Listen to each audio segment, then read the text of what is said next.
ने शबरी अम्बा से कहा, चौथी भगत मम गुण गन करई कपट तजी गान, दूसरी रति मम कथा प्रसंगा। तो व्याह के पश्चात भोलेनाथ माँ भगवती कैलाश के दिव्य शिखर पर आनंद विहार हो रहा है। देखिए यहां दो शब्द है, करही विविध विधि भोग विलासा। भोग विलास का अर्थ क्या है? भगवान का भोग लगाए बिना साधक भगत वैष्णव शाक्त शैव कोई भी होगा वो प्रसाद पा सकता नहीं है। अब विलास क्या है? तो भगवत कथा, स्वमति विलास तास दुख हरनी, खगपति राम कथा में बरनी, स्वमति विलास त्रास दुख हरनी। ये बुद्धि का, विचारों का, हृदय का, जीवन का, साधक का, साधु का, भगत का ये भाव विलास।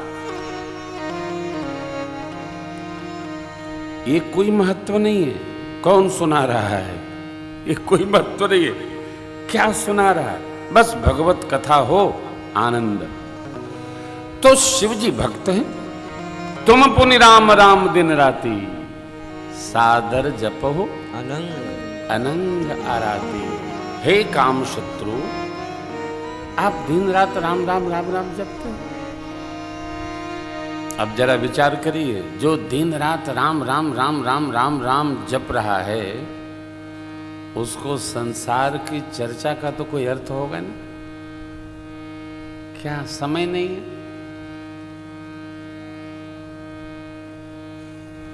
कदाचित आवेगा भी तो क्षण मात्र को आवेगा और चला जाएगा। इसलिए पूज्यपाद गोस्वामी जी ने अंतिम चरण में उत्तरकांड में कहा, पायो परम विश्राम राम समान प्रभु नाही कहूं। भगवत कथा विश्राम देती।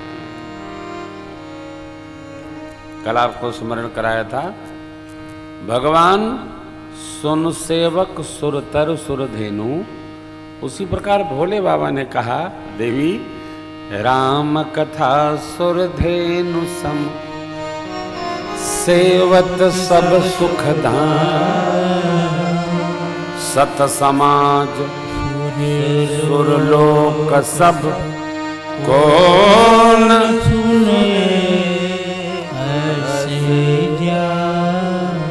सत्य समाज, साधु समाज, सज्जनों के समाज में, और देवर्षि नारद जी सनकादिक ऋषिगणों के माध्यम से, द्वारा से देवलोक में भगवान की गाथा का गुणगान होता है। सर्वत्र गाई जाती है भगवान की कथा।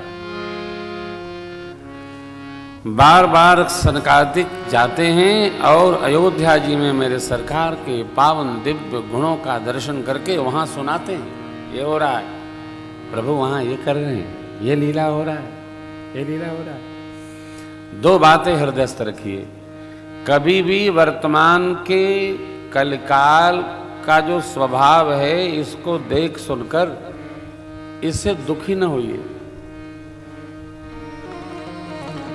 कलिकाल जिस त्रेता में परमात्मा प्रकट हुए थे उससे वर्तमान का कलिकाल अच्छा है, ऐसा लिखा है।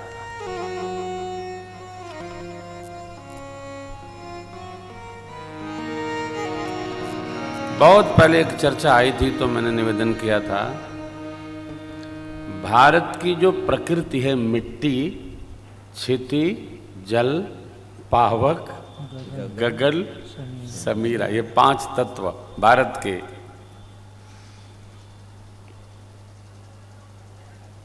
और 5 तत्वों में इनके देवताओं का वास है। इसलिए हम लोग पंच तत्व की उपासना भी करते हैं और पूजा भी करते हैं, आश्रम में रहते हैं। आचार्य जी पूजन प्रारंभ करेंगे तो कहेंगे आसन का पूजन कर लीजिए।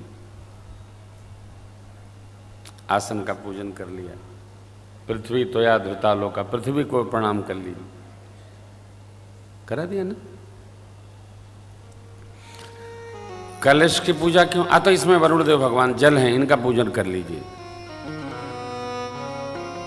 सूर्यार्घ दे लीजिए, दे दिए। पता नहीं चलता आचार्य लोग छोटी छोटी पूजा में भी पंचदेव नहीं, पांचों तत्वों का पूजन यजमान से करवा देते हैं, जाना जाए, और इसका परिणाम आता है जीवन में। तो दो बात, भारत की जो ये 5 तत्वों की कहानी है, इसके साथ छेड़छाड़ भगवान बहुत स्वीकार नहीं करते, और जो बहुत छेड़छाड़ करता है फिर उसके साथ छेड़छाड़ भगवान करने लगते हैं, प्रकृति को आज्ञा देते हैं, व्यवहार हो जाता है। कभी भी किसी को कमजोर जानकर मानकर सताना नहीं चाहिए, नहीं चाहिए दिल दुखाना